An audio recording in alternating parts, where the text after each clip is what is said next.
Today we're going to show you how to turn this into this.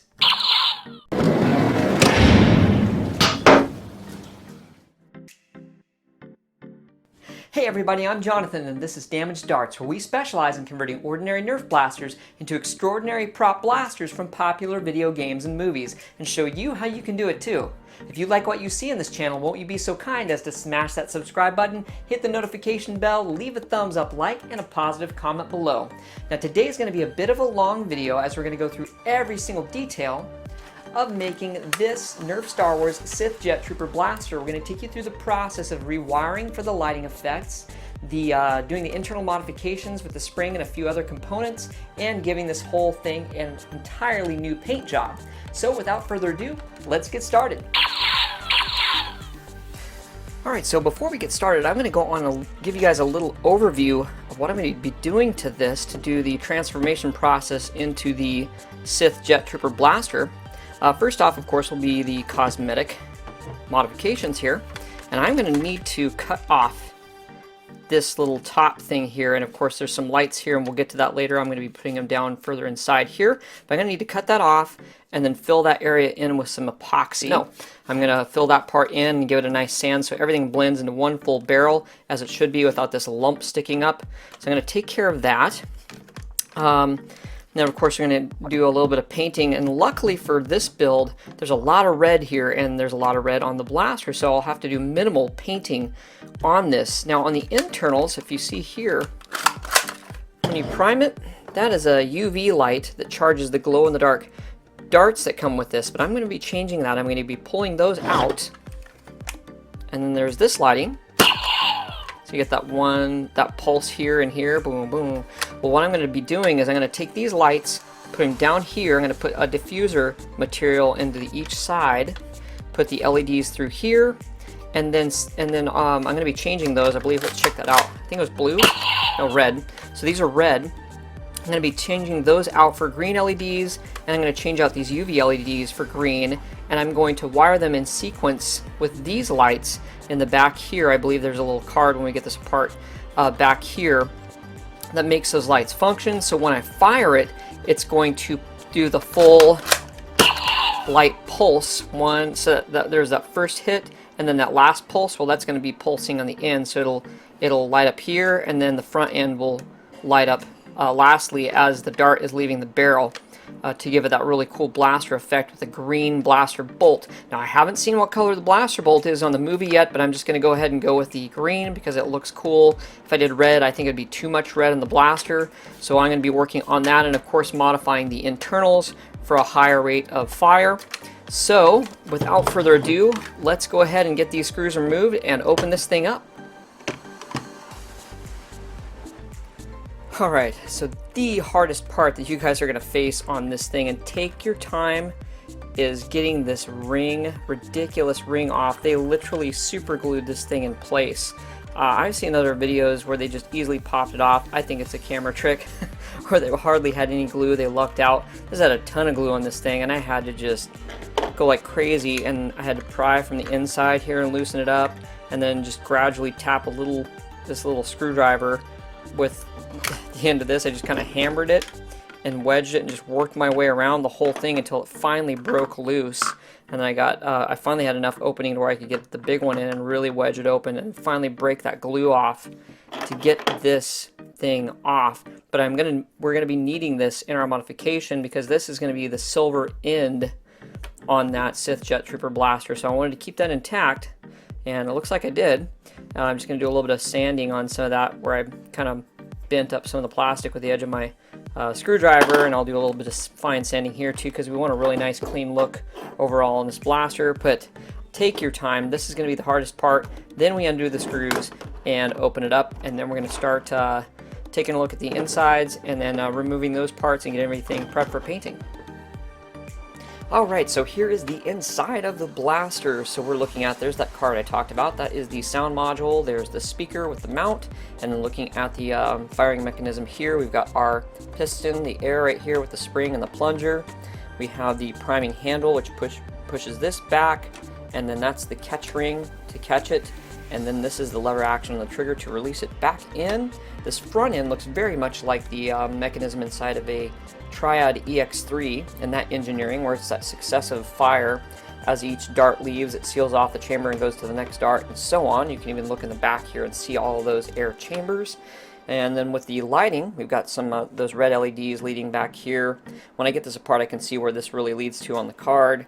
We've got the little PCB boards with the lights set up in there. I think there's one more on the other side. Yeah, there's one more there, so there's 3 sets of these.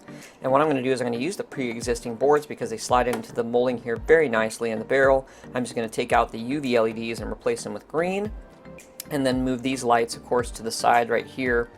And so we get that green flash along the venting, and then that final flash, muzzle flash in the front end here.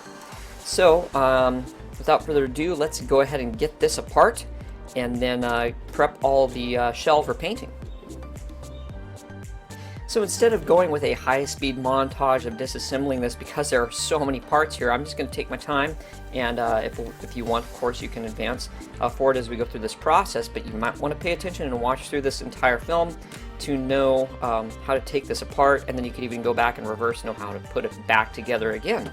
So we're going to go ahead and start disassembling this, disassembling this. So I'm going to be, first off, taking apart this, it looks like.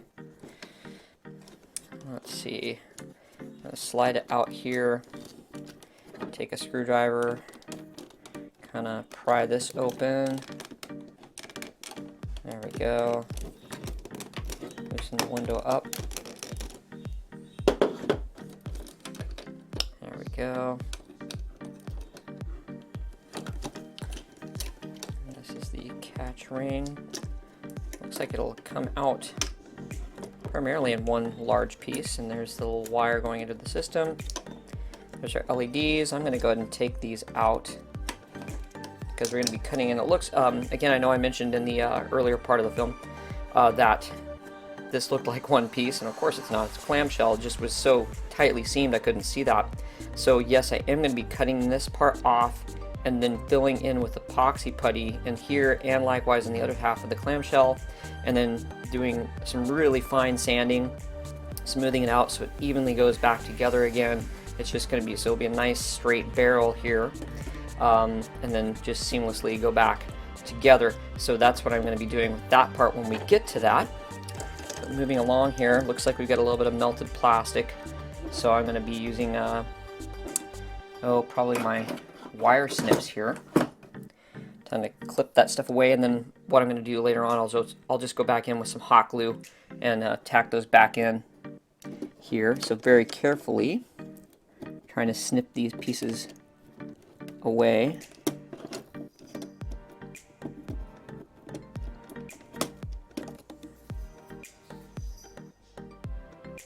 Alright, so I ever so cautiously took my utility knife here and just cut away, just shaved just barely enough to get these wires out.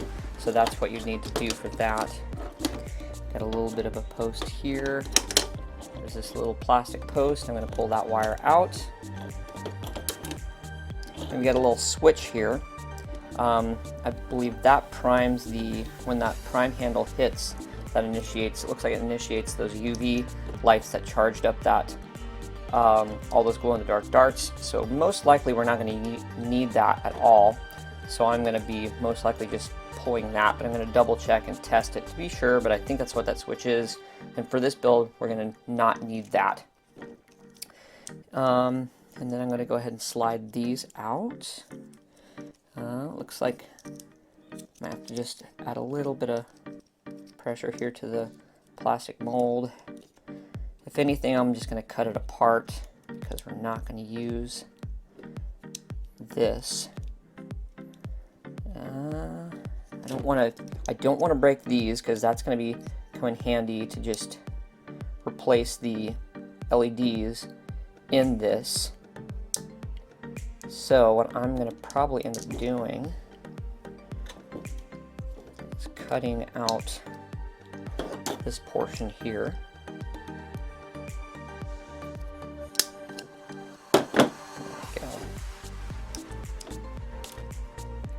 that out.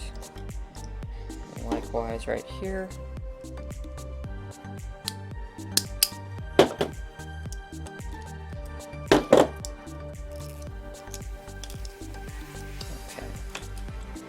Toss that aside, don't need that. So these come in handy. I'm just going to be unsoldering right here those two tines here and then sliding in a green LED in place of those. In fact, I think I'm going to be using a series of these, so I'll probably be what's called a straw hat, and you just tack on another one and solder it to the next light, and you can do a whole string of them that way. So I'll probably do that. I'll probably add another one or two to this whole system here. If it proves to be more difficult, I may just I may actually just take this all off and run 3 of them off this wire, because I'm going to be hot gluing 1, 2, 3 inside each of these little openings, so this might get in the way, and it's just easier to put a pip of hot glue there and just mush the light in nearby on the back end right here. So I'm probably going to take these off and put them right here on the sides of both clamshells. I'm going to go ahead and take these lights out, and they slide right out of this little molding here. And 3. Yes, so there are those 3 there. So this I am going to leave in, use these little PCB boards here, and I'm just going to take my soldering iron and remove those lights and put in green in place of them. And then I'm going to take this whole lead here, and I'm going to tack it to the same lead that this is on, so it works in proper timing. And I'm going to have to find out which one it is, which one goes off first, the gray and the red or the black and red, because I want the I'm probably going to do these back two. Those are going to fire off first, so I'll put that to whichever lead it needs to be, and then this last one plus all these in the front will fire last at the front as the dart leaves. So that's what I'm going to do with those lights. Set that apart for the moment, because primarily what I'm going to be doing is taking this all out and getting that painting done, but I want to find out how this functions first before I do that. But moving on real quick here to this part, I'm going to, hopefully, this is glued in place. I'm going to leave it as is. I'm hoping to slide this off so I can clip those posts, because that's really all that needs to be done, but leave those little tines in the spring mechanism there. So let's gently see if I can pry this apart. I see right in there, there's a little black spring, or correction, a little black screw that needs to be undone. That is what holds this in. So let's click this back onto the retainer. We don't need to deal with that, I don't think, ever so carefully. Oh, I know what this is. This is just the molding right here to hold those little PCB boards for the lighting.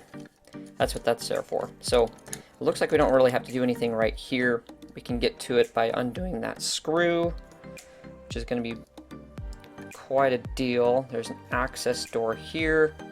If we had to, we could drill a hole right here to get the tip of a screwdriver, this screwdriver down into it, but I'm going to try and get one of my smaller screwdrivers to get into that.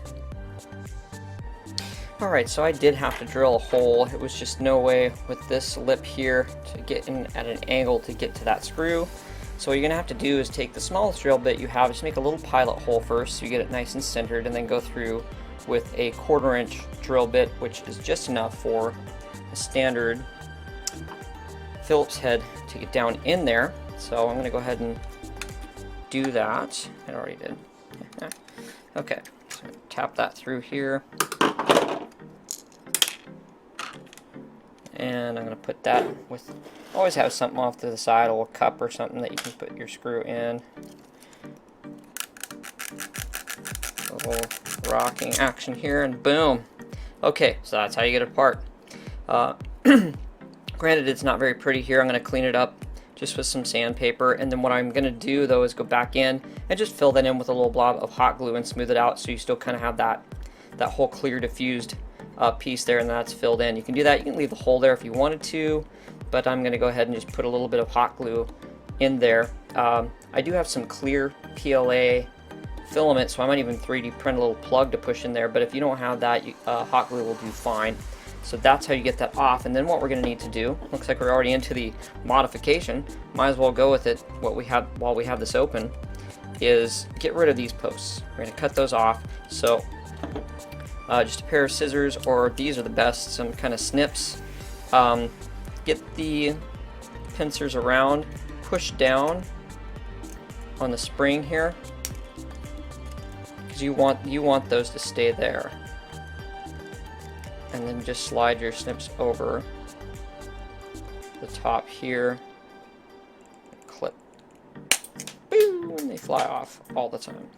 So that's all we can pretty much do for that, is taking off those posts, because what happens is it just adds, it just takes away that little bit more of friction for the post to go on, for the dart to go on. All it needs really is the tube to go into, and then you've got a lot more, it just flies out faster. It has that less friction from that post. We're going to remove, that's why we're removing these.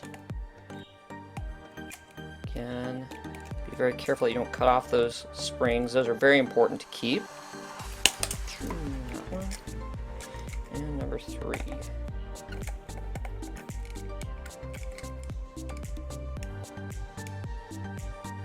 Oh. Alright, so that's it for the mod on that. Then we're going to get that clear piece back on and screwed into place.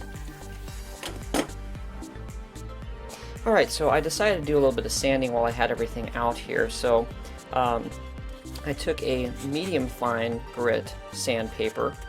I'm not sure what grit this is right now. I don't have the label in front of me, but a medium fine grit, and then went over that. Then I went with an ultra fine grit and buffed it down, then finished it off with some steel wool, and it gave a nice smooth clouded look to the front. Now I would really recommend actually doing this because first off, it's going to get rid of those hard edges where you probably will have when you pry off that orange cap, and that smooths it down. But not only that, but more importantly, you get better light diffusion on the front. I also make some effects lightsabers, and a common practice is to sand down the clear plastic tube that lights up as the blade, because you get this fuller, more even light diffusion, and you get the same effect by doing the same to the front end here where everything lights up. You get that, you'll get a fuller circle light on the front of the barrel if you do the sanding like that. So that should pretty much be it, other than putting a little plastic plug or some hot glue in there to fill in the drill hole, so you can remove it if you ever needed to take it off for any reason. I'll do that later on.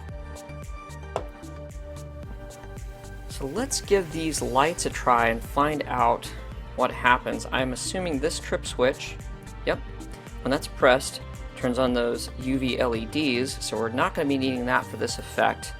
And then it will turn it off when that is initiated on the card here. So looking at these lights, that one goes first. So that's the gray and red. And the second one is the black and red. So what I'm going to do, I'm going to take a Sharpie marker here. I know I'm going to undo these. I'm going to put, just so we know for now, mark a number 1 on that board. And I'm going to mark a number 2 on this one. So when I go back and unsolder these, I know which line it is. I might even put a piece of tape later on. If I take these off, you can add a piece of tape to the wire and mark it 1 and 2, so you know which one is which, because these first 2 lights, I'm going to, again, on each side of the clamshell, I'm going to do a mirror image of it, put a light here and a light here. That's going to be the first blast. So that's all going to tack into that one. And that final one, this will be here along with these 2, 4, 6 green LEDs in the barrel, so it'll fire here and in the barrel for that last one. So it'll light here, and then this vent and the barrel for the last. I think that's it. Before I say that though, let me look. Actually, this is already going to be in that venting, so I'll only need to put 2 greens here, and then this series of greens right here in that barrel area. So that's how I'm going to do it. So let me fire it off again. So So that one, I'm going to put 2 green LEDs for these first 2 vents. And this final one, I'm just going to wire up to, see this lead, that blue and red? I'm going to take that out completely. And I'm going to put on, and I'm even going to remove it from the card. So that blue and red is gone, along with the switch. I'm taking that off too. And I'm just going to run this black and red line, leave it as is on the card here. And I'm going to replace this lead with that, so that'll fire lastly there. So that's how I'll be doing that lighting. So further on, let's go ahead and get everything out here. So we're taking out this light, we're taking out this light, and this one we're going to go ahead and use a small screwdriver just to pry this out. Looks like it's got some melted plastic on it to keep it in, but we can break it loose, I'm sure. Yeah, sure enough, boom, that pops right out, so we're not going to need that. I may use the switch and those UV LEDs for some other project though that calls for it. And we've got another little piece here we've got to lift up, break away, or bend away. Take caution though, so you don't want to crush the wires or break them.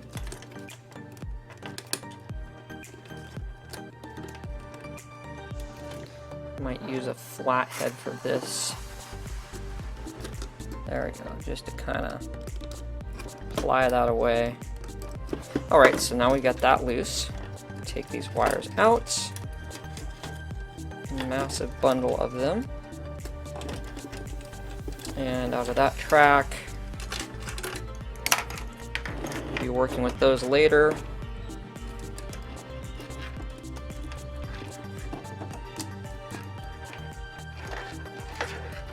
Let them all dangle off to one side here, and there's our gray speaker wires. We're going to need to take that speaker out too because I don't want to get any paint on it. If need be, I think, yeah, we may not need to paint. Well, yeah, I think we're going to be painting that black. I mean, it's a dark gray, you could leave it if you wanted to, but I want to get as close to the replica as possible, so I'll be painting that gray black. Still deciding whether I'm going to go gloss black or flat. Most likely flat black. Let's remove this mounting here ever so carefully. And I'll try and keep the screws into it, keep that off to the side.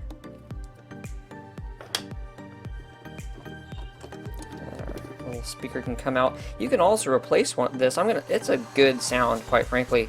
But you could possibly take, and it looks like this is a 23 millimeter what is it, Railmaster speaker that they use in model trains. You could replace that if you wanted to for super loud, just to bump up the sound a little bit more, but this is pretty decent. I would just keep that one. I'm going to slide that out of the way. Let's go ahead and take the trigger mechanism out here. It's seated in there pretty good. Slide the spring. Ah, heck, I'm going to leave the spring in there if I can.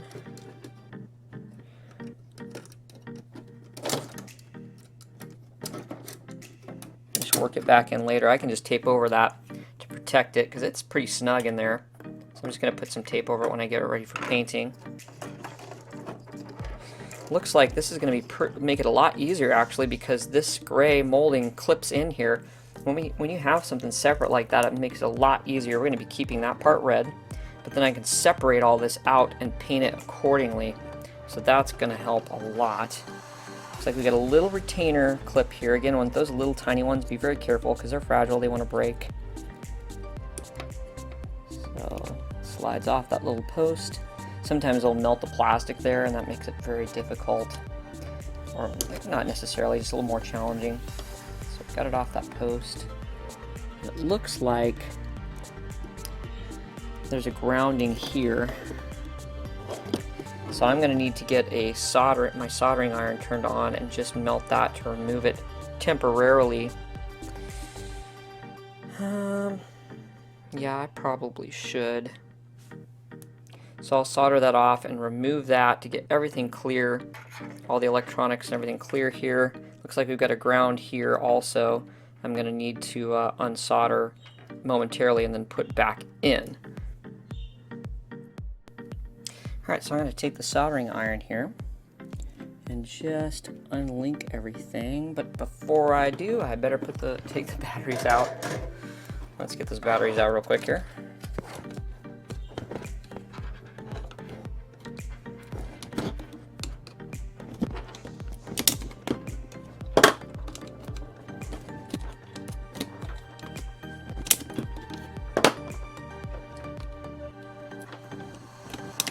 Alright, so we got the 3 batteries out. Put that back in with all my parts bucket here.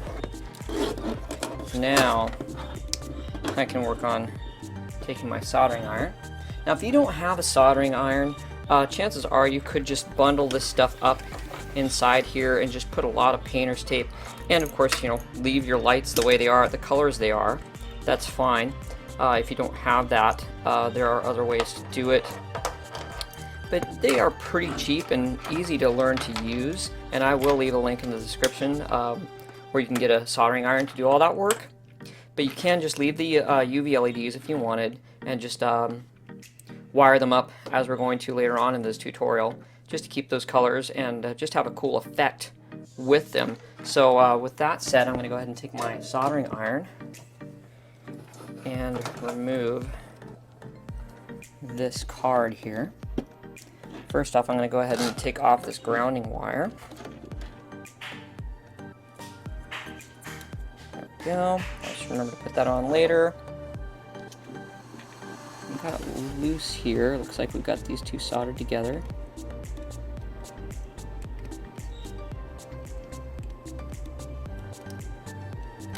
There we go. So what's going to happen is there's a little, you can kind of see it there. Here, let me hold it up for you guys.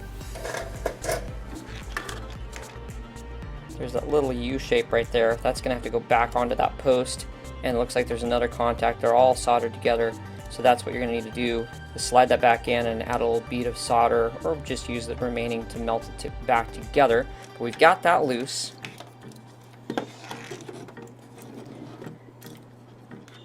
And then there is the firing mechanism switch right here. This is the one that initiates, looks like that's the one that initiates that firing sound and the lighting effect that we want to keep. So we're going to go ahead and carefully remove the clips and slide out that switch. If I can find my small screwdriver here.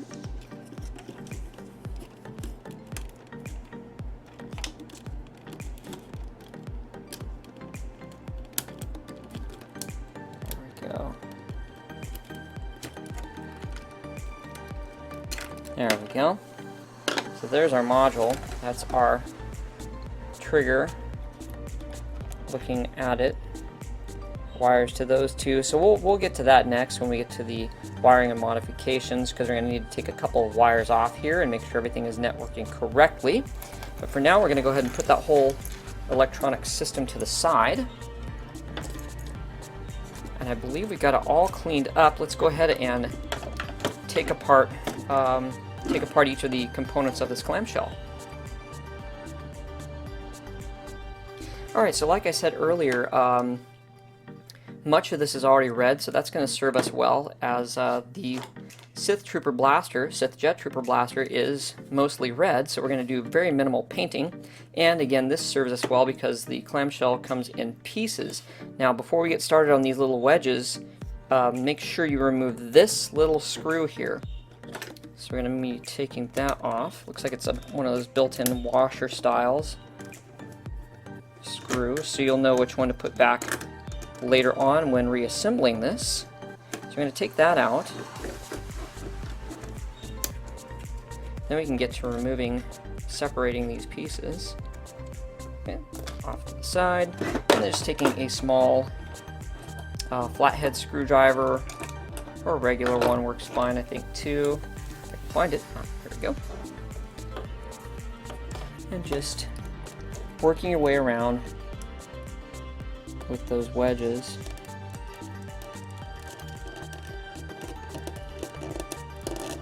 There we go. just gradually taking your time and prying these apart, because they tend to be a little fragile. So that separates that. Got some handle areas here along the grip. We'll need to push away.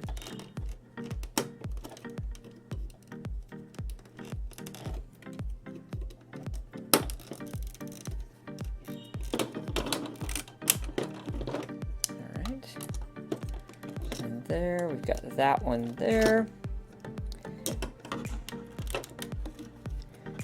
Make sure I've gotten to all of them, and there's one right in here, it looks like. Okay, that one's done there.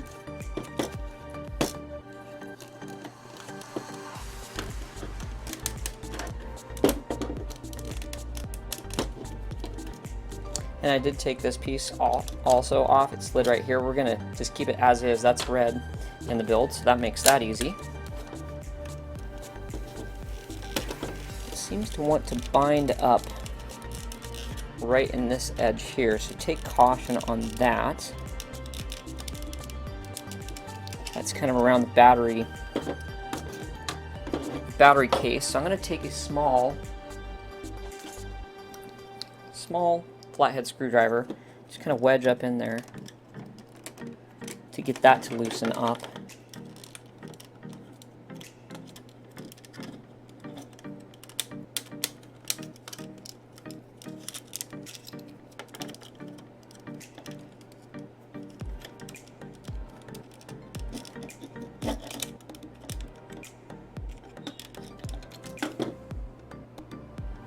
Alright, so I didn't want you guys sitting there watching the entire time while I wedge this, but just take your time and just work with this little corner with a small screwdriver or some sort of edged piece to just kind of wedge it away, and it will pop loose, as I have right here. And it slides around there, and now we've got our two pieces here to work with. So there's that one with the battery case, and of course I'll go ahead and probably put some, not probably, I'll put some tape, some kind of covering here, just cover that up as is when we hit some of this with the, it might be a combination, I believe, actually of red and black, because the lower half of the blaster is red, so we're going to need to sand this and do some priming and painting down here. So we're going to do a bit of tape off and painting. And then we've got this piece here, where there will be some bands of black here, so that is all set. And then we're just going to do that same thing to the other side of the clamshell. Let's look at this one to see if it's got any screws to retain to. It doesn't look like it, so you should be able just to get into those wedges and pop things apart. So as you work on taking the pieces apart here, I would recommend starting with these two, because you're going to need to get two screwdrivers. I would set it down on a rug and just kind of push them both at the same time and get them to release. Then it tends to really bind up on this area. What you need to do is just kind of push and work these wedges out while gripping under here and pulling up just slightly to kind of get those to loosen up, because it has this little piece of plastic right here that goes on the molding right here that tends to bind a little bit, and then just releasing all the clips on the grip right here, and then it should come loose. So next what we need to do is do all of the grinding off of all the labels. So I'm going to be using my Dremel sanding drum. I'm going to remove the Star Wars label. Let's take a look here. Not much there, so that's good. Looks like it's all on this end. So sanding off all these labeling here and here. I think that's it there. So it's on a round area. I can probably use my hand sander more so than the Dremel. So I may even go with that to sand those off. Let's look here. Grab my other side of the grip. Yep, so we'll be sanding that off. And I think that should do it. Basically just getting all that labeling off, so then when we paint it, it has a nice realistic look to it. We don't have those obnoxious words molded into the side. So that's what we're going to do next. Alright, so I got the sanding done. Right here, what I did was I went ahead and I'm going to show you guys here. Here's my Dremel tool. I started off, well, what I ended up using first was my hand sander. You can just use some sandpaper in your own hand here, but this worked really quick for me, so I used this hand sander with a medium fine grit sandpaper to sand off all the really shallow lettering on there. So I did that first. Then I used my Dremel tool. Use the Dremel tool. I have my sanding drum. There we go. Use the sanding drum in this and sanded off the heavier lettering. Then I went over it with the fine grit sandpaper and hand sander again. Then after that, I went over it with kind of a combination of this ultra fine sandpaper and steel wool to really smooth it out. And then, now before I do that black paint, I should explain also, I'm going to rough up those edges with the steel wool, and then I'm going to go over it with a gray primer first. Now there are going to be some spots down here, I believe, on the lower in the gray area. What I'm going to have to do is I'm going to have to tape that off and sand it. I'm going to hit that with a white primer and then paint a what I've got fairly close to this red paint. So if you're going to do a red paint, I highly suggest using a white primer first and then going over that with your red paint. So those are the things I'm going to do first. I'm going to tape and hit it with the gray primer and the black. Then I'm going to tape that off, speaking of this part here, and then expose the area I want to hit with white primer and then the red. And then so I'm going to get that set up and then show you guys the result. Alright, so I went ahead and prepped this. I took the Dremel cutting wheel and cut off the top of where those LEDs were, and then I took the JB Weld epoxy putty and just mushed that together and put it in here, let it harden, and then did all of the sanding. And so I'm going to be doing that to this side. I'm going to show you guys what I did exactly so you kind of know what to do when you hopefully give this a try yourself. So here's what it looks like after it was cut and sanded down.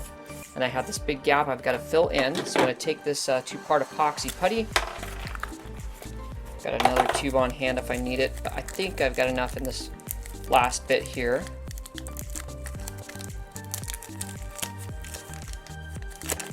And I'm going to just pinch off a bit here, a pretty good portion, because I'm going to be filling in quite a bit. So I'm going to tear that off and get a little bit more. And what this is, again, this has the epoxy and the hardener, and once you mush it all together, that's when the hardening takes place. So I'm going to go ahead and mix that putty and then fill in that portion. Alright, I have mushed it all together. Originally it has a blue with the middle of it white, and then when you get it all thoroughly mixed, it has a consistent light blue, so then you know it's well mixed. Then I'm going to go ahead and just take it right here and just kind of mush it in and stretch it along as I go. And I may need more. What I'm gonna try and do is just fill in that tray right here with this epoxy. And I just need enough to really press in here so it really bonds well to the top, and then I'm going to smooth it with my thumb over the edge here so it bonds with the bottom here and the top here. There's a really solid bond. And I want to kind of mimic the wall thickness here. It can be a little bit thicker. And then I just need enough to, when I sand down, that it blends really well like it did on this. When it comes together, it's a nice smooth cylinder when it's done. And I'm probably going to go ahead and mix together one more wad of this putty. I mean, looks like I don't have enough, which is fine. I'm going to go ahead and just take another bit off here, mix it up, and then mush it in until I have this whole area filled in. Alright, so I've got everything mushed in here. And what you want to do is basically like sculpting with clay or Play-Doh. Just keep mushing it around and shaping it until you get a little bit of a raised edge. You want it to be a little higher than the top of the already cylinder piece here, because you're going to want to have some area to sand down to smooth out and shape after everything's hardened to match the shape of the cylinder. And you want a little bit of a raised edge along here, because this is the flat end of the clamshell that's going to go onto the other side. So then when this is all hardened, you can sand it down and then shape it evenly with the flat edge here of the plastic. and then there might need to be a little bit of cutting away. And you can even use a utility knife after everything's hardened, and it actually shaves off really easy underneath here. If putting in the internals is a little difficult, you can cut away some of this epoxy underneath here until everything fits. So I'm going to let this go ahead and harden overnight and then do a bit of sanding. But what I'll be doing after this hardens overnight is what I did here. After it hardened, I went ahead and went over it with a hand sander and just kind of back and forth, and just laid this on it and just ran it in a curved motion, so it shaped it really well and evenly with the rest of the barrel here. And then I took the flat end and just evenly flattened the edge, as you can see here. And then I went over it with the fine grit sandpaper and steel wool, so it's a really fine, smooth glass finish. So when I run my finger over here, I don't feel any bumps at all. So when I hit it with paint, it'll be a nice, even finish. And I know I was trying to save the red on here, but because of the body work I had to do here, I'm going to have to go ahead and paint it. So I went ahead and got the high gloss red Rust-Oleum paint primer combo, so I don't have to use too many coats. Just one or two even fine coats on here will do it. So I'm just going to go ahead and rough everything up with some steel wool and give it all a coat of that red, so it's an all evenly the same red. And then I can do all my taping and hit the stuff I need to paint black. So we're just going to go ahead and let this dry overnight and do that sanding just like I did on here, and then we can go from there. Alright, so I've got everything taped off and ready for painting. I'm going to be doing the red. As I think I've mentioned, when I put that epoxy and did all the finishing on it, I'm going to need to paint over that red. So it would just be a better idea to just prep this whole thing and paint the whole thing red. And I'll be using the Rust-Oleum Ultra Cover Paint Primer Gloss. What is this? Apple Red. I'll be going over it with that. So here's what the tape looks like. Just pretty much basic, just cutting some painter's tape and going around the cylinders there. What this is doing is this is covering the area I'm going to be painting rather, black. So I'm going to be covering that up, and then later on I'm going to basically do the opposite taping, and then I'm going to paint on my black as the last bit there. On the gray area, as you see on the Sith Jet Trooper Blaster, the whole underside is red. So this is going to actually be red. So what I'm going to need to do with this particular one is hit it with some white primer first, let that dry, and then go over it with the apple red so it matches up with the really bright red that this is going to have. And I've taped off the areas here that I'm going to be needing to paint black also. So then I'll just reverse tape that, leave these parts exposed, and hit that with the black. One thing I want to point out, so it's all pretty much basic, just taping, and then I use some newspaper here to cover up everything I don't want the paint to go onto. But this particular one, I did a tape cutout to fill in this area because that's going to be black, and then I just put 2 strips of tape here because that under part of the priming handle is going to be black also. But I want to show you how to do this piece here. So what I did, grab my painter's tape and a pencil.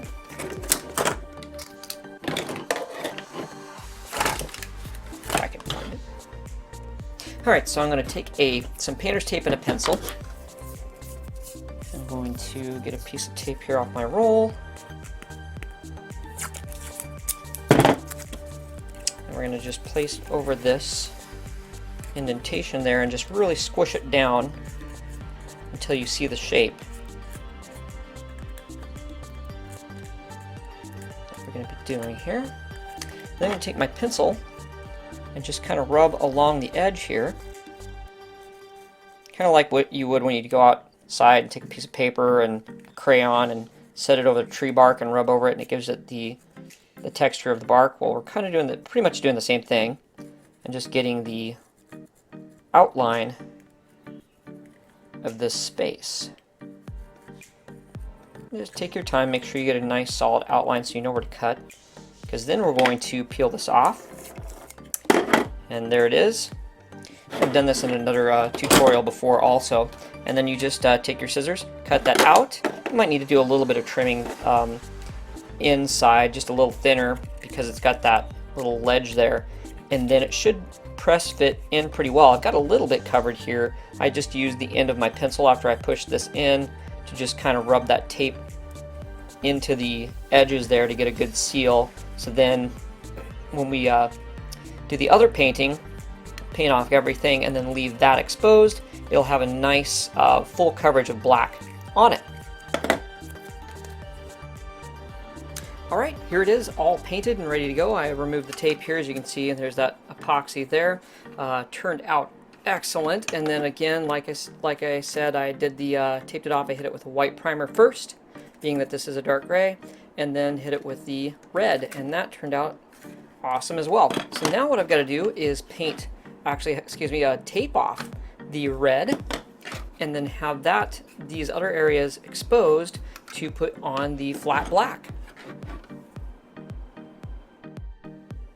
Alright, so I've got all of the painting done. I did all of the various layerings, starting with the lighter color and working up to the darker. So I've got all the black, all the red, and all the silver done on this. Now what I have left to do is working on the electronics and the internal mods for the power spring.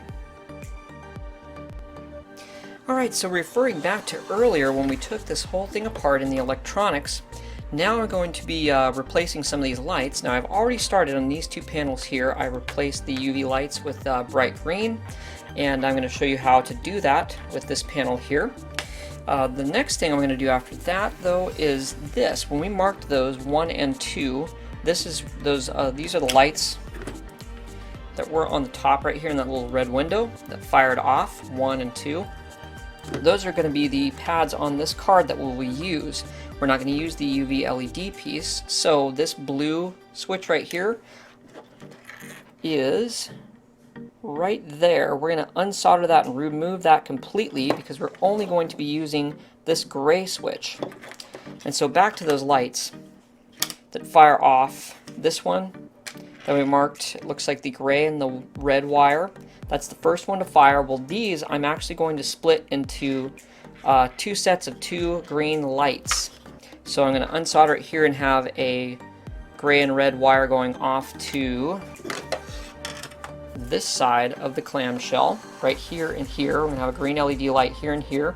That pair is going to fire off first, but also another 2 splitting off that gray and red wire to the other side of the clamshell here, a green one here and here. So both of these, those back 2 slots are going to fire and light up green first, and then in place of this pad here, the black and red wire right in there.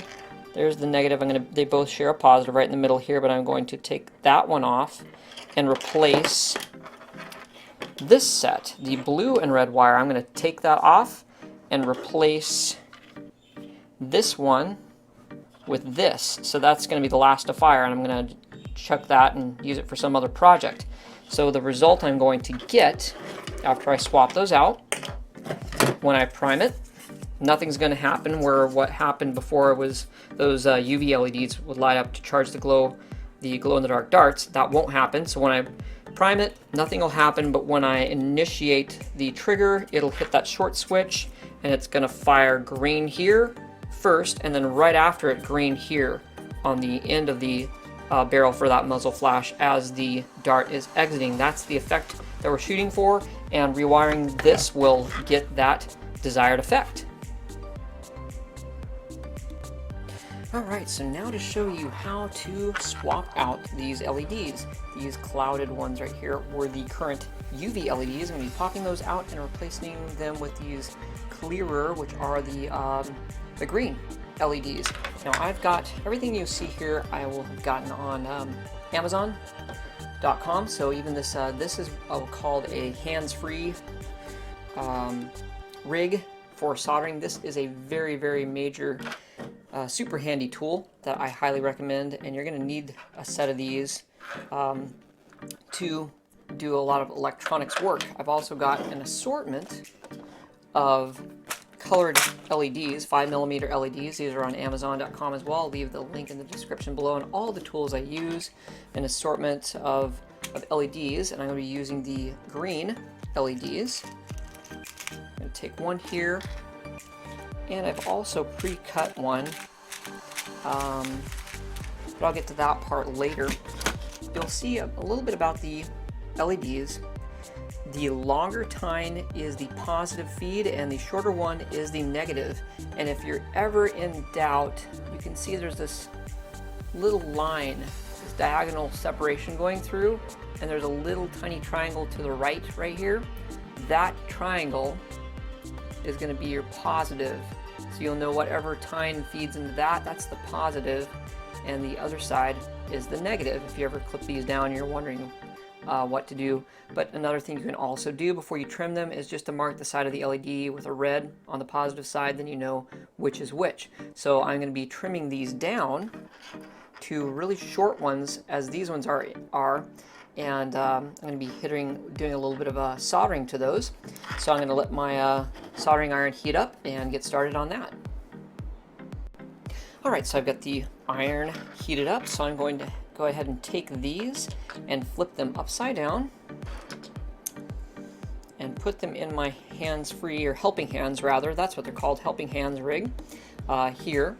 And what I'm going to be doing is adding a little heat to the back here and using my solder sucker, and I'm going to unprime it here.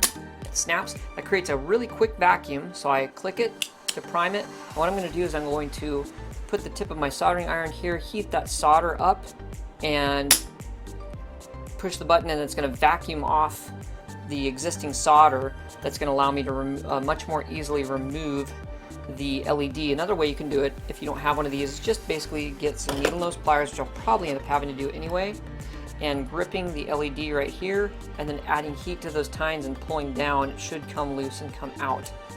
So, in fact, I'm going to do that first before sucking out all the solder. So I'm going to grab the LED here and add some heat.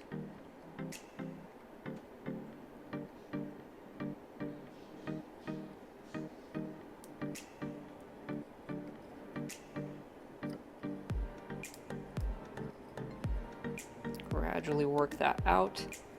Solder is just a bit stubborn here.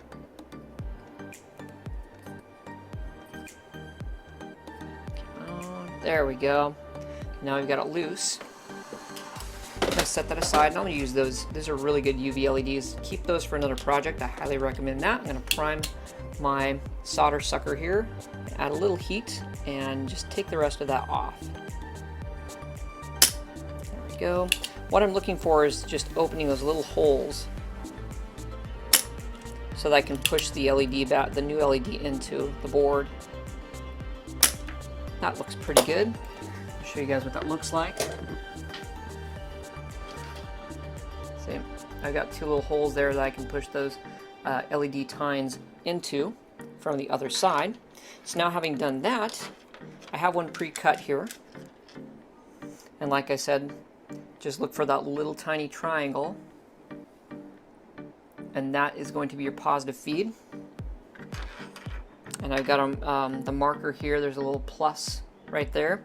So that is going to be where the positive goes, and the negative there. I'm going to push it into those holes into the board. Click, and there they are on the flip side. Now I can go ahead and heat it up and add a little bit of solder.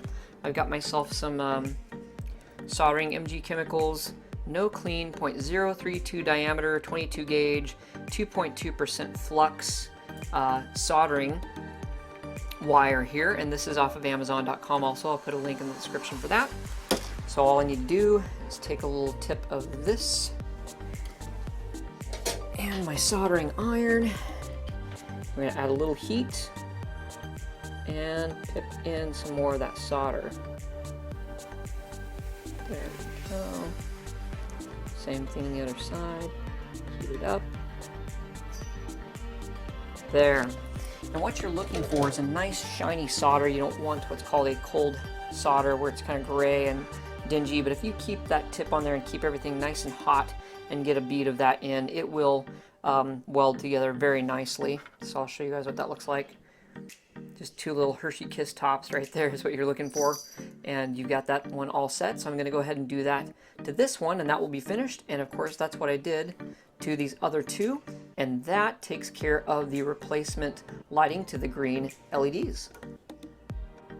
Alright, so the next thing I'm going to do is take off the extra switch that we don't need, this blue line. That's the one that initiates the UV charging. We are not going to need that one, and those are those two little contact points here that blue wire is on. So all I'm going to do is heat up that with my soldering iron and pull that wire off, and that is all done. So I'm going to go ahead, I might need a little, oh, here we go.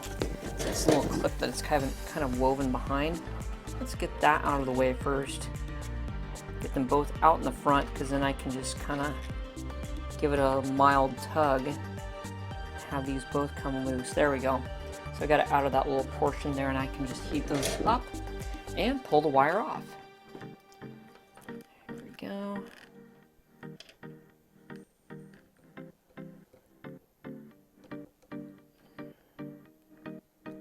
There we go. Bingo. So now it is completely off, but I would recommend keeping this because that would come in handy possibly for a future project. Alright, so now we've got the switch out of the way. We're going to take this harness of 3 LEDs, which is the blue and red wire. I'm going to be taking that off and tacking it to the light that lights up second, which is the black and red wire here. I'm going to take that black and red wire off and the blue and red wire off, and I'm going to swap that. Well, actually, I'm not going to swap it. I'm just going to remove this piece here. So, very carefully taking it out of this little wire tray we have here. That's possible. Okay. Got that out in front, and I'm going to be taking, there we go, I'm going to be taking this black and red off. Let's go ahead and hit that. So I know that little middle one right there, that's where the positives of both lights are they share the same positive, separate negatives. That's what drives the sequence in the lighting. I'm going to go ahead and take the black and the red off here. Tip a little scrape here. Go ahead and I'll even take my needle nose here. Add a little extra tension to that particular wire. Oh, there's the black. This with a little heat. Oh, there goes the red. Awesome. And it left the other red intact, and that is great for now. Then I'm going to be taking off sliding off here. I'm going to take off the blue and the red wire. And we're going to be placing that over here.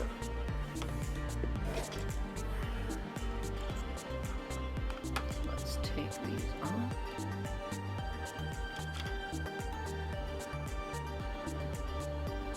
Again, I'm going to use my needle nose and kind of get in there just on the blue wire.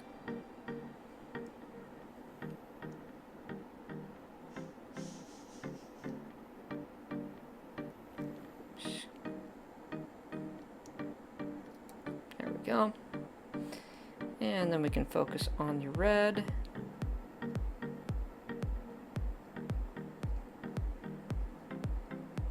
Aha. Alright, so that's loose. Now whenever you're doing any kind of wiring, you want to do what's pre-solder, but these already have some of the soldering tin on them already, so those are already soldered. So what you normally want to do if they're bare wires, you want to heat up that wire with the tip of your soldering iron, and while the tip is on it, put a little dab of that soldering wire on there so it gets nice and coated and silvered, so then combining the two works out really well. And so I've already got that here. So I want to use this. This is where the helping hands again are going to come in. Very handy. I'm going to tilt this sideways here.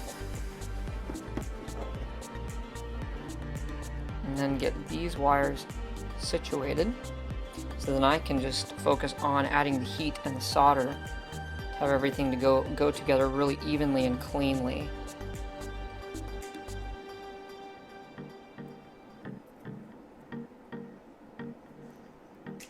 Alright, get this, and it pays off to take your time. So I got that blue right over the area that I want to, and they're both already, actually the term is called pre-tinning your wires. They're already pre-tinned, so then all I have to do is tap this, just add a little heat to it, and it should melt together nicely.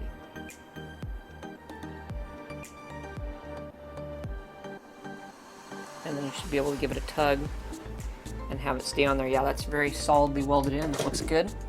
So I've got the blue ready there. I'm not going to worry for the moment about the red, because I'm going to take this next switch, actually light rather, this is the one that fires off first.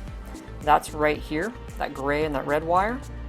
And what I'm going to be doing, I may end up using this length of wire, but off of this, like we talked earlier, is going to branch off 2 green LEDs off this way and 2 off this way to go into the vent holes on the main barrel of the Nerf gun. So we're going to get that set next. Alright, so to explain it a bit further, again, this is that firing, this is the first LED to light up. So it does that flash and then flash at the end. This flashes first. I'm going to branch off 2 green LEDs, again off this wire, 2 green LEDs that will be placed here and here in that side of the clamshell of the vent, and another 2 LEDs going off here and here, and that's on the other side of the clamshell. Now what I'm going to be doing in each of these vents is using a bit of this. This is just some clouded clear, it's a file divider that I just got at any station. You can find it at any stationary section of a store, Office Max, whatever. And then I'm just going to cut little square strips here and hot glue them into these slots. Actually, I may not do that there because that's already going to be filled with this. I might try it out and see, but I may just go ahead and leave that because this is going to be filling in the area here in this slot. But I am going to put those pieces of what diffusion plastic is what I'm going to call it, here and here, and then I'm going to hot glue those in, and then hot glue the green LEDs. Just put a little blob of hot glue here and mush the light in at the back end of each of these vents. So then what will happen is when those flash, those light up, that green light will diffuse across that whole piece of plastic, lighting up that entire length of the vent holes. So it'll have a really, really cool effect right here. You'll see both of those light up on the first flash, and then that second flash, this whole muzzle area, and as well as the front, because it's that entire plastic piece, be the final flash as the dart is exiting the barrel. So that's going to be super cool, and that's what we're going to set up next. Alright, so before I get to soldering, what I'm going to need to do is place the card back in its location where it originally was, just tentatively at least, because we're going to have to do a little bit of soldering here to get it back into the contacts for the batteries. But just for the time being, I'm going to lay that in place so that I can see how much wire I'm going to need to stretch across both of these clamshells of the Nerf blaster. So I'm going to grab this other half, scooch some stuff around here so I have room. I'm going to place it because what I'm wanting it to do is if I ever need to go back in and do some repairs or some rewiring, I want to be able to open it up nicely like this without the wires binding. So I'm going to need to take, well, it looks like there's plenty of wire here, so I am going to go ahead and use that pre-existing. Looks like this is going to be perfect to just, what I'm going to do is I'm going to clip it here and solder in an LED here, and then the remaining wire I'm just going to keep from there up in front, because you can do what's daisy chain. You just wire your positive and your negative, and then the rest of this wire to the end of the other LED going out to the next LED in series. So it'll be, so we got plenty to work with here, where I can put a light there and there.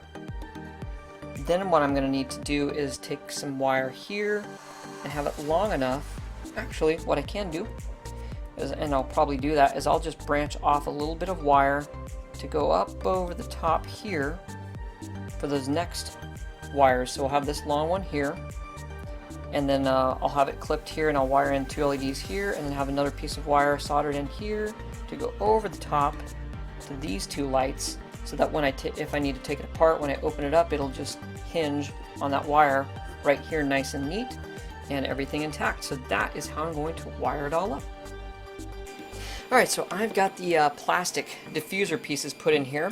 This was a little small right here, so I ended up using a little bit of super glue. Now if you're going to use super glue, go very, very sparingly, very light, because it's a bit of a solvent, so it can tend to, when added to plastic, get kind of white and crusty. It turned out fine right here, as you can see. But if you're going to just go really light on it, and then it'll dry faster as well, then you won't get the super glue mushing into the venting, because you don't want that. You want that completely clean looking. On these back pieces I used some hot glue. Now I would just highly recommend, if you have hot glue, just use that. Just a little pip along the edges in here and then here. That should do the trick. Now I did use a heat gun, and I warmed this up to make it more pliable, and then I just pushed it into the curve of the cylinder here just to give it a bit more shape. Now you don't exactly have to do that, but you can. Which is what I did if you have a heat gun, just to warm it up and push it in there. But chances are it should bend in place anyway. When you put that hot glue there, it'll add a little warmth, and then when it really seats well and the glue cools, it'll already kind of form that bended, that arced shape there that you need. So that's not completely necessary. But I've got the diffuser plastic in there. Again, I used some just some foggy clear plastic file dividers that I got at just any of your local store, Fred Meyer or Walmart or whatever, in the school supplies area, or office area rather. You can get this stuff, and that works great for a bunch of different applications for diffusing light. So I've got that. Now I'm going to work on putting these electronics, all the new lighting and the setup, back in.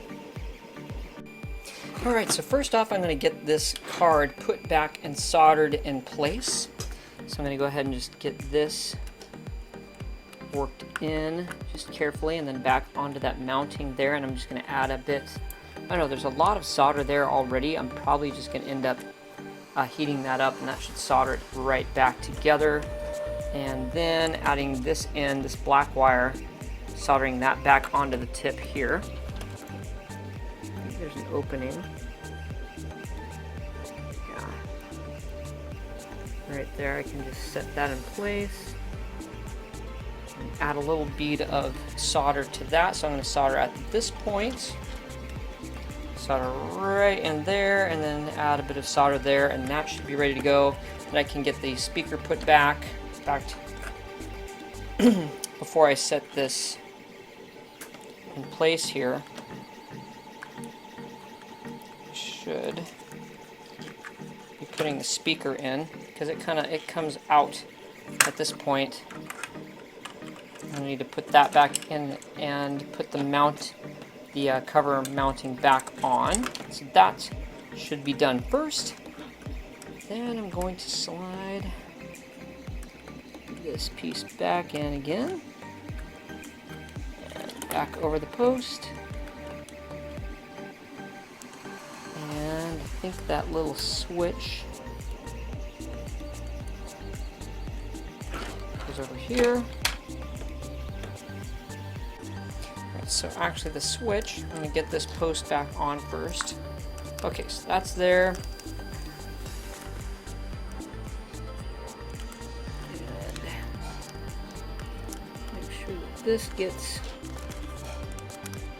in there. There we go. I like how that's going there. Feed the black wire back through.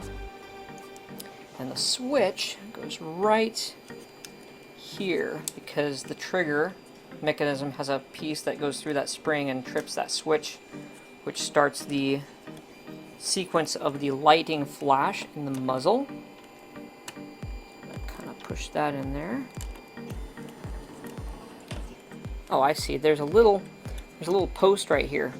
So I want to get this little hole on the switch. I'll show you guys here. There's that little post, and this hole on the switch has got to go over that. And again, I highly recommend taking photos as you do this, and you can go back, which is what I did, to reference them, or you can just simply watch this video and pause it and put your stuff back in place. Alright, so that's in place. Now I can add the solder and get this card back on, and then I've got to, now I've got all these series of lights here. I can reattach that positive line right here back to that little blob where all the positive lines go. So those are the 3 areas of soldering that I'm going to do on the card. So right here, and that positive, that should be set, and then we can start gluing these lights in place. Alright, so I've got everything soldered in place, and before I glue it in place, I wanted to give it a test run to make sure it works as I had planned. So one more time, soldered that piece back in, then that black contact here, and these lights out here in the front, that set of 3. That blue and red wire all the way here, I've wired that blue negative to the negative contact there, and it's red positive to all the other positives. So, just use my little screwdriver here to trip the switch. What should happen is these series should light first, and then that one second. Yep, that works super awesome, just like I planned. One more time. Boom. So what's going to happen is those 2 vents are going to fire first, and then out here on the muzzle flash on the end of the barrel will fire lastly as the dart is exiting. Super cool. I'm going to get that glued in place. Alright, so I've glued everything in place. I went ahead and added the mount here to just clamp down and hold in place the speaker. That's how it goes there, and there's a little molding on the other side that fits around the round end of the speaker really well, but this is what it looks like. This is the placement it should be in. Then I wove this gray and red line just under this little piece that's sticking out underneath there. Then I took it down. There's that place we cut out before when we were taking the wiring out. I put it back down into that and hot glued it in place. I put a blob of hot glue. Then I mushed the wire in and put a little bit on top and sandwiched it in. That's the best way to do it, so it's really encapsulated in hot glue and stays in place. I did the same thing around this corner here. I wanted everything to lay really flat and tight against this side of the clamshell so it's out of the way of the firing mechanism. Then, this is key, through this opening here and making sure it is, again, very flat up against the plastic, all the way underneath here, and then through this little gap here. Now I took my wire snips right here, and I clipped a space here. I just clipped an opening, made one cut and then another cut, and took my needle nose pliers and just kind of broke that piece out. So I've got a nice opening here for the wire to go through, and then put a blob of hot glue, mush the light down, put a little bit on top of it to hold it nicely in place. Did the same thing with this LED here, and I wanted to put it at the back end so when it's lighting up, it's shooting, because they have a cone of projection of light that goes out this way, and so it'll fill in all of those diffused panels pretty evenly in theory. So I did that. Now I'm going to take these and do the same thing. Again, I had to cut a little ledge right here to put the wires in, because I'm going to be putting my hot gluing this light in place. Then it goes through that little wire way I cut and hot gluing that in place, and there's that little bit of wire that hinges the 2 together. So when I put it back together, I can, or rather when I take it apart, it comes apart nice and easy, and there's no tension pulling on these wires trying to pull them apart. So there's a lot of slack there that I need. So now all I've got to do is glue these 2 on this side of the clamshell. Alright, so I've got them all glued in place right here, right here. Now these 3 right here I'm going to be sliding in to this lastly, because what we're going to be doing next is working on the modifications of the power spring and the plunger system. Alright, so we're going to work on the internal modifications here. So I'm going to go ahead and pop this cap here. And take this out. And there is the plunger system.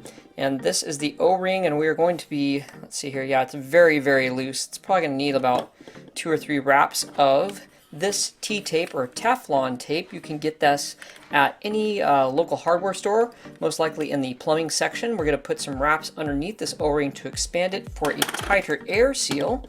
Plus, we're going to be taking off this stock spring and replacing it with this Orange ModWorks 7+ kilogram upgrade spring. The gauge is quite a bit thicker, so first off, let's just go ahead and slide this one on. All right, so we're gonna go ahead and, so there's the comparison. It's about the same length, but it's a bit thicker of a gauge of spring there. So we're gonna go ahead and just roll that on. All right, and that's all we gotta do there. Now I'm going to roll off this O-ring, and we're gonna go ahead and use some of this rubbing alcohol, and so I got some Q-tips here and a paper towel to clean off and degrease this, and so that we can add the Teflon tape. All right, so I'm going to wrap this Teflon tape down along this piece here. Try and hold that in place with my finger and just get this roll started, because it tends to want to slip around otherwise. There we go. Once you get it wrapped up on itself, it goes a little easier. I'm going to attempt about 2.5, 3 wraps here, because it was fitting in there pretty loose.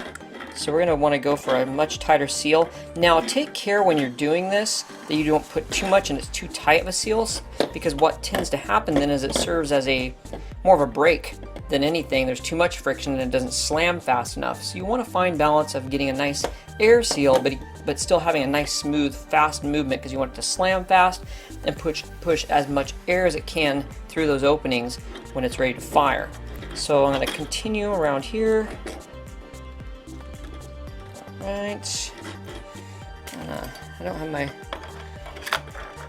knife on hand, so I'm just going to use the sharp edge of my spatula here to slice that. There we go. And if this proves to not be enough, I can just keep it as is and add another wrap.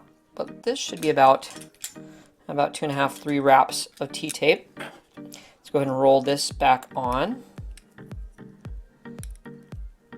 and see where we're at on that. It seems to be a pretty tight seal. Probably a bit too much, and the O-ring wants to slip around. So I'm going to go ahead and back off just a bit on the T-tape here. I'll push that back in. Let's roll this on again to see what we've got. Yeah, that's much better. You can even hear the air. That's what we want, is a really good air pressure forcing through there. I think that should do it. Let's see.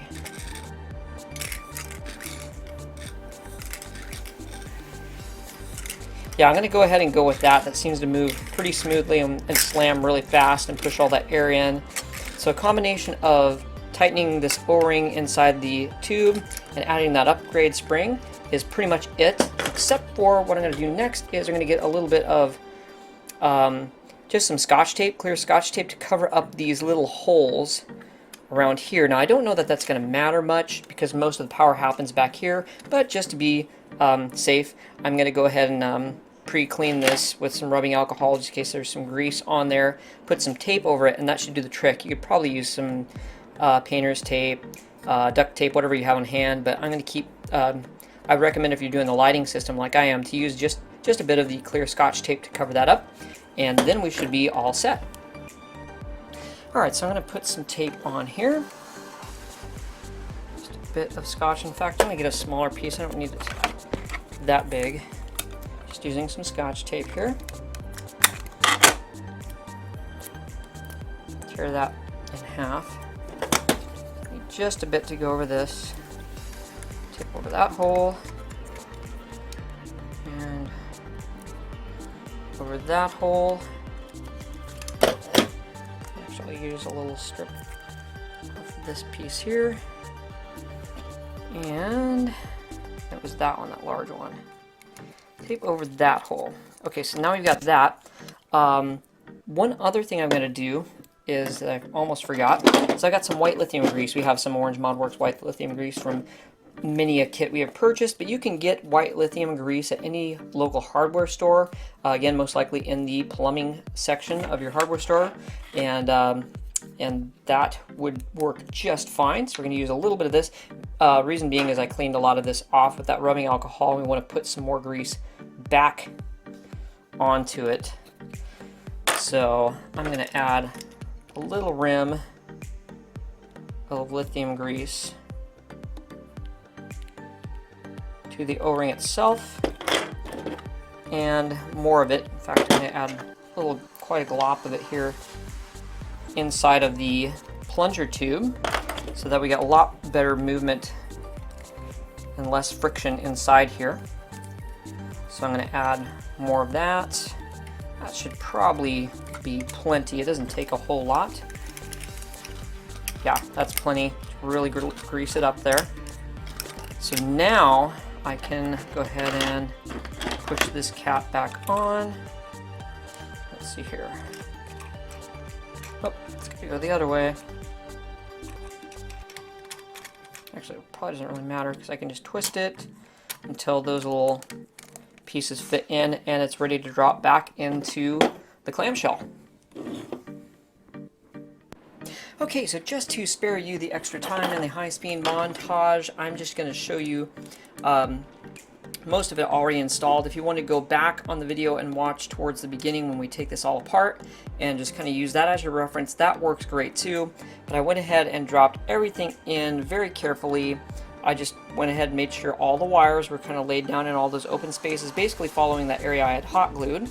Then I laid this piece carefully in place, make sure that this piece is facing downward when you are inserting it. This little edge should be behind that red piece, that molding. Then the catch ring should be, it's kind of a combination. I would suggest sliding this on and putting the whole thing in together as a whole, because there's that little tray back there that spring fits on. Then this is going to be the priming handle plastic fixture that goes through the lower part of that catch ring mechanism. Then there's this little plastic U-shaped piece. It fits right in this opening and swings and slides down here to fit into a little capture tray there. And then I made sure I slid all of my little LED pieces back into those retainer trays. The one on the very back is the main one that runs that blue and red line. So it has to go on the back end of this clamshell and run all the way through to the card.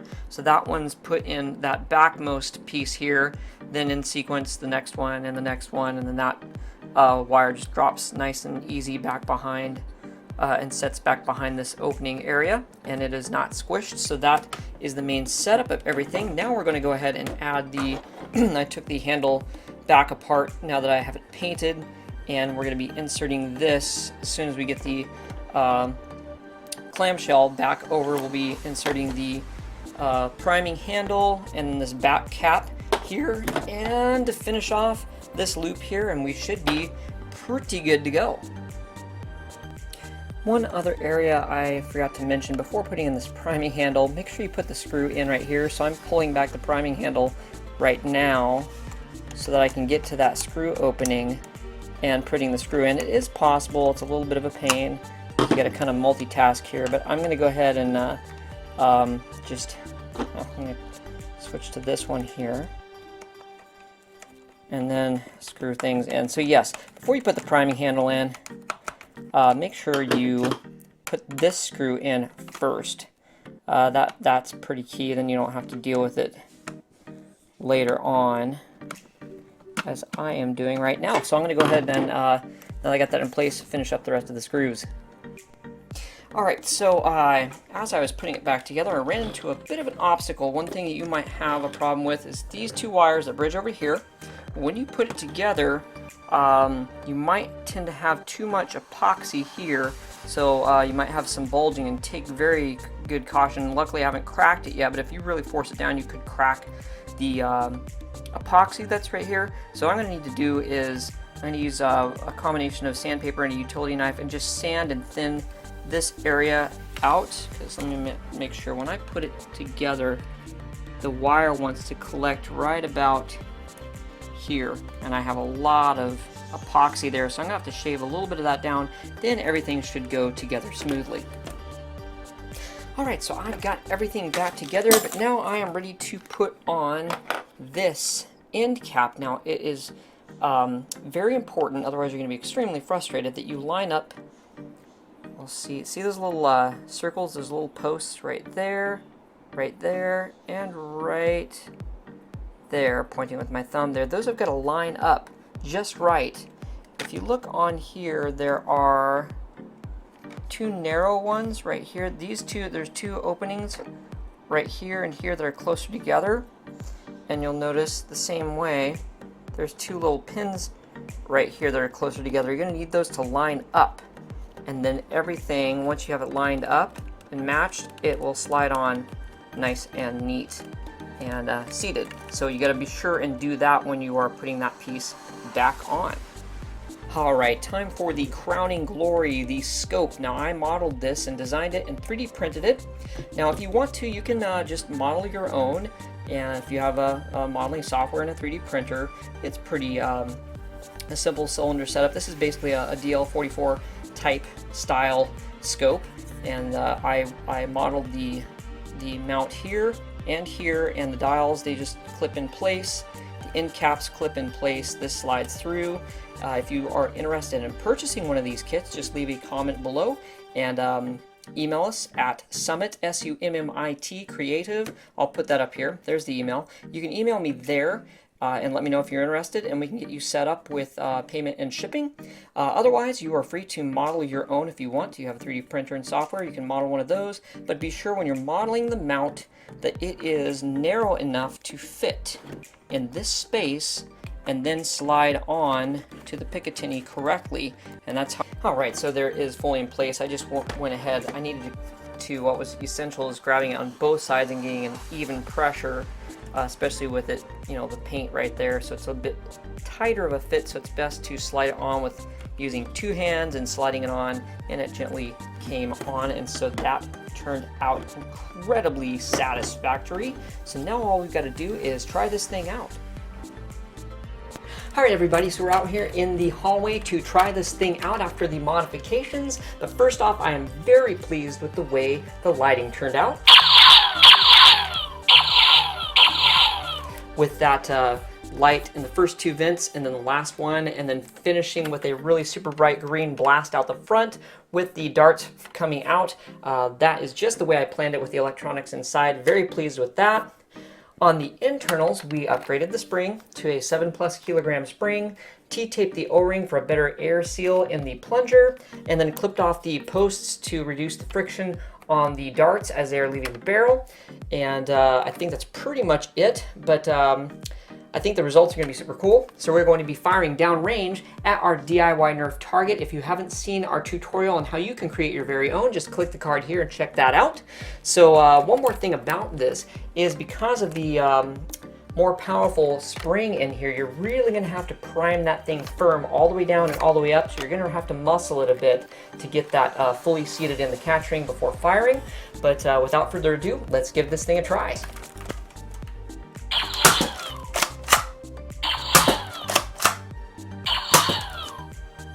Nice. Alright everybody, hope you enjoyed watching that tutorial on converting a Nerf Star Wars Elite Death Trooper Blaster into a Nerf Star Wars Sith Jet Trooper Blaster. If you haven't subscribed to our channel already, just click the double D icon below. You'll help us create more cool content for your enjoyment and inspiration. Until next time, I'm Jonathan, and this is Damaged Darts.